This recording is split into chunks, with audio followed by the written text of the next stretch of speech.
గురుగారు, అమ్మవారు ప్రధానంగా 3 స్వరూపాలలో వ్యక్తమవుతుందని హయగ్రీవుడు అగస్త్యునితో ప్రస్తావించాడు అని అంటారు. ఏమిటి ఆ 3 స్వరూపాలు? అవునమ్మా, బ్రహ్మాండ పురాణంలో ఉంది ప్రసక్తి. అనేక స్వరూపాలు అమ్మకి, అయితే ప్రధానంగా 3 స్వరూపాలు అంటున్నాడు. 3 స్వరూపాల్లో మొట్టమొదటిది ప్రకృతి. హయగ్రీవ స్వామి చెప్పాడు, మొట్టమొదటి అమ్మవారిది ప్రకృతి స్వరూపంట. తర్వాత జగన్మోహిని స్వరూపం, తర్వాత మూడవది లలితా స్వరూపం. ఈ 3 స్వరూపాలు అమ్మవారి యొక్క ప్రధానమైనటువంటి స్వరూపాలుగా స్వామివారు హయగ్రీవ స్వామి ప్రత్యేకంగా చెప్పారు. ఇందులో ప్రకృతి అంటే మన చుట్టూ కనపడేటువంటి చైతన్యం ఏదైతే ఉందో దానినే ప్రకృతి అంటారు. ఇందులోనే దుర్గా, లక్ష్మి, సరస్వతి, రాధ, గాయత్రి ఇన్ని ఏవైతే స్వరూపాల కింద మనం చెప్పుకుంటూ ఉంటామో ఈ 5 స్వరూపాలు కూడా ప్రకృతి స్వరూపాలుగా ఇంకొక వ్యాఖ్యానం కూడా ఉంది. మొట్టమొదటి ప్రకృతి అంటే ఏంటంటే చైతన్యం. చైతన్యం అంటే కదలిక, మనలో స్పందన కలిగిస్తూ ఉంటుందట అమ్మ.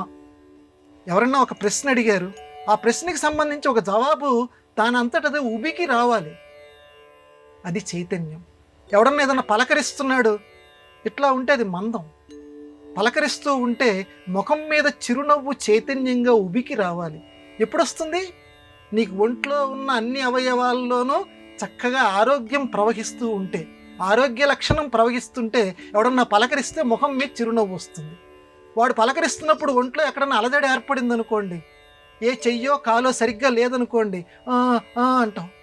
అలా వద్దు, అమ్మని తలుచుకో. ప్రకృతి స్వరూప ఆవిడ, ప్రకృతి మాత. కాబట్టి ఆ ప్రకృతి మాతను తలుచుకో, ప్రకృతి స్వరూపం. రెండవది జగన్మోహిని, మనం చెప్పుకున్నాం.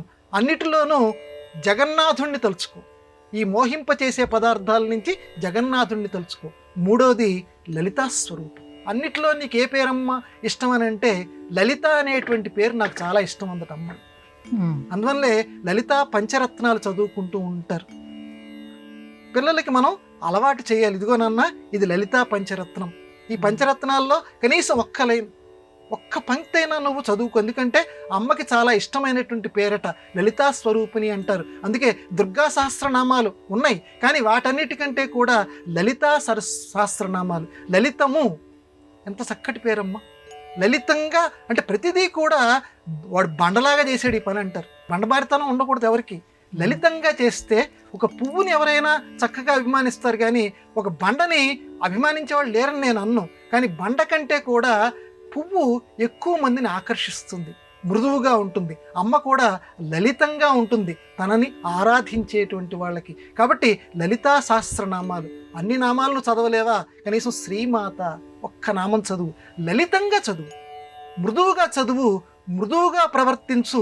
నలుగురిలోతోనూ నువ్వు చక్కగా మృదువుగా, ఎంత చక్కగా మాట్లాడుతున్నాడు, ఎంత మెత్తగా మాట్లాడుతున్నాడు వీడు, వాడి మాట ఇంకోసారి వినబుద్ధేస్తుంది నాకు అని అనిపించేటట్లు నువ్వు ఉండు. అది లలిత. ఆ పేరు చూడండి అమ్మ, ఎంత మృదువైనటువంటి పేరు. అందువల్ల 3వ అవతారం అమ్మవారిది లలిత. అందువల్ల ఈ 3 అవతారాలని తప్పనిసరిగా మనం తలుచుకుంటూ ఉండాలి. అందులోనూ ప్రధానంగా లలితా స్వరూపిణిగా మనం అమ్మవారిని ఆరాధిస్తూ ఉండాలి.